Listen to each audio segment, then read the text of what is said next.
కువైట్లో ప్రవాసాంధ్రులను వారి ఉద్యోగాల నుంచి కొద్ది రోజుల్లో తొలగించనున్నారు. కువైట్ ప్రభుత్వం తీసుకున్న కొత్త నిర్ణయం ఆ దేశ పౌరులకు ఉపాధి హామీగా మారనుంది. పబ్లిక్ వర్క్స్ మరియు మున్సిపల్ శాఖల ఇన్ఛార్జ్ మంత్రి నూరా అల్మషాన్ నిర్వాసితులను తొలగించాలని ఆదేశించారు. కువైట్లో మునిసిపాలిటీ ఎగ్జిక్యూటివ్ బాడీలో పనిచేస్తున్న వారిని మరియు అనుబంధ డైరెక్టరేట్లలో పనిచేస్తున్న న్యాయ సలహాదారులను తొలగిస్తుంది. ఇది ఇంజనీరింగ్, అకౌంటింగ్, న్యాయశాఖ మరియు ఇతర అడ్మినిస్ట్రేటివ్ ఉద్యోగాలలో ఉన్నవారిని ప్రభావితం చేస్తుంది. మరో 3 రోజుల్లో నాన్ రెసిడెంట్ల సర్వీసును రద్దు చేస్తున్నట్లు నిన్న జారీ చేసిన మంత్రివర్గం ఉత్తర్వుల్లో పేర్కొంది. అల్ అంబా వార్తాపత్రికలో వచ్చిన కథనం ప్రకారం దేశంలో చాలా మంది స్థానికులు అలాంటి ఉద్యోగాలు చేయగల సామర్థ్యం కలిగి ఉన్నారని, అందుకే ప్రవాసులను తొలగిస్తున్నారని పేర్కొంది. గత కొన్ని సంవత్సరాలుగా కువైట్ స్వదేశీకరణను అమలు చేయడం ప్రారంభించింది.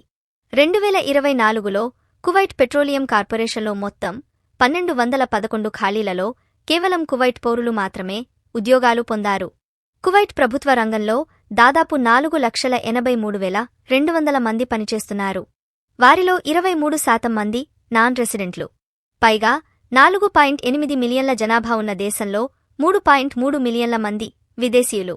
అందువల్ల అక్రమ ప్రవేశాన్ని నిరోధించడానికి మరియు దేశంలో ఉండడానికి కువైట్ చట్టాలు కఠినతరం చేయబడ్డాయి.